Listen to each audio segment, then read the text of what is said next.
Hello everyone, আসসালামু আলাইকুম। Welcome to my channel Sumai's kitchen.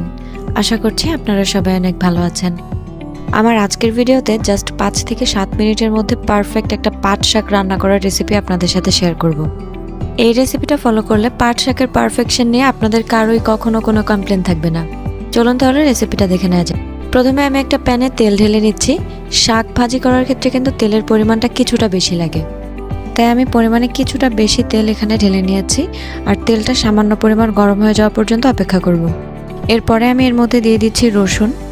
বড় সাইজের যে রসুনগুলো হয় পুরোটা রসুনে এখানে আমি খোসা ছাড়িয়ে নিয়ে একটু থেতলে দিয়েছি। এরপরে দিয়ে দিয়েছি পেঁয়াজ। শাক রান্নার ক্ষেত্রে রসুনের পরিমাণটা অবশ্যই বেশি দিতে হবে আর পেঁয়াজটা দিতে হবে রসুনের থেকে 1/3 পরিমাণ। এখানে আমি ছোট সাইজের একটা পেঁয়াজ কুচি দিয়ে দিয়েছি। এবারে পেঁয়াজ রসুনটাকে একটু নেড়েচেড়ে কিছুটা ব্রাউনিশ হয়ে আসা পর্যন্ত ভেজে নিতে হবে। আর এখানে আমি উপকরণগুলোর কোয়ান্টিটি যতটুকু ব্যবহার করছি সেটা 2 আটি পাট শাকের জন্য প্রযোজ্য। অনেকেরই পাট শাক রান্না করার পরে একটু আঠালো আঠালো ভাব থাকে, যেটা খেতে একদমই ভালো লাগে না।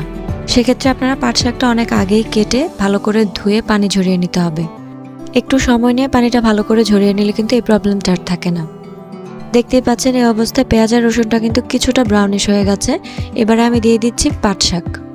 পাট শাকগুলো আমি অনেকক্ষণ সময় নিয়ে পানি ঝরিয়ে নিয়েছি আর আমার পাট শাকটা দেখেই বুঝতে পারছেন এটা কিন্তু আমি ছুরি কিংবা বটির সাহায্যে কুচি করে কেটে নিইনি। গাছ থেকে জাস্ট পাতাটা ছাড়িয়ে নিয়ে তারপর হাতের সাহায্যে এভাবে ছিঁড়ে নিয়েছি। পাট শাক যদি দা, ছুরি কিংবা বটির সাহায্যে কুচি করে কেটে নেওয়া হয় সেক্ষেত্রে কিন্তু এটা আঠালো আঠালো থেকে যাওয়ার একটা চান্স থাকে। তাই পাট শাক রান্নার ক্ষেত্রে অবশ্যই আপনারা এভাবে আমার মতো হাত দিয়ে ছিঁড়ে রান্না করবেন।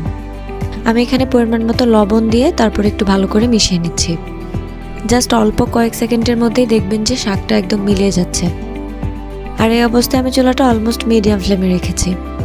মেশানো হয়ে গেলে সামান্য একটু পানি ছাড়বে, যেটা আবার অল্প কিছুক্ষণের মধ্যেই খুব ভালো করে শুকিয়ে যাবে। তবে আপনারা যদি শাকটা ধুয়ে একদম ইনস্ট্যান্ট রান্না করে ফেলেন সেক্ষেত্রে কিন্তু পানির পরিমাণটা আরও বেশি হয় আর শাকটাও পুরোপুরিভাবে ভাজা ভাজা হয় না, যেটা খেতে একদমই ভালো লাগে না। দেখতেই পাচ্ছেন শাকটা কিন্তু অনেকটাই মিলিয়ে গেছে। আর লক্ষ্য করলে দেখতে পারবেন এখানে কিন্তু কিছুটা পানি ছেড়ে দিয়েছে। তাই এভাবে অনবরত নাড়তে থাকলে পানিটা কিন্তু খুব ইজিলি এবং অল্প সময়ের মধ্যে শুকিয়ে যাবে। আর শাকটাও কিন্তু এই অবস্থায় অলমোস্ট সেদ্ধ হয়ে গেছে। পাট শাক রান্না করার সময় ম্যাক্সিমাম সময়টাই কিন্তু আপনাকে এভাবে খুন্তি দিয়ে নেড়ে নিতে হবে। আমি শাকগুলোকে একটু চেপে চেপে নেড়ে নিচ্ছি। খুব অল্প সময়ের মধ্যেই কিন্তু শাকটা পারফেক্টলি সেদ্ধ হয়ে যাবে। এই শাকটা সেদ্ধ করার জন্য আলাদা করে সেদ্ধ করে নেওয়ারও কোনো প্রয়োজন নেই কিংবা ঢাকনা দিয়ে ঢাকারও কোনো প্রয়োজন নেই। ঢাকনা দিয়ে ঢেকে শাক রান্না করলে কিন্তু সেক্ষেত্রে শাকের কালারটা নষ্ট হয়ে যায়। আমার শাকটা দেখতেই পাচ্ছেন খুবই ডার্ক একটা গ্রিন শেড হয়েছে, দেখতেও খুব সুন্দর লাগছে।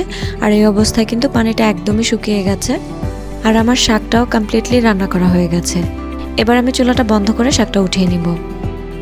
দেখুন আমি কিন্তু শাকটা উঠিয়ে নিয়েছি। এই শাকটা গরম ভাতের সাথে খেতে অসাধারণ লাগে। যারা পাট শাক খেতে পছন্দ করেন অবশ্যই এই রেসিপিটা একবার চেষ্টা করে দেখবেন। দেখা হবে আবারও নতুন কোনো রেসিপি নিয়ে। আল্লাহ হাফেজ।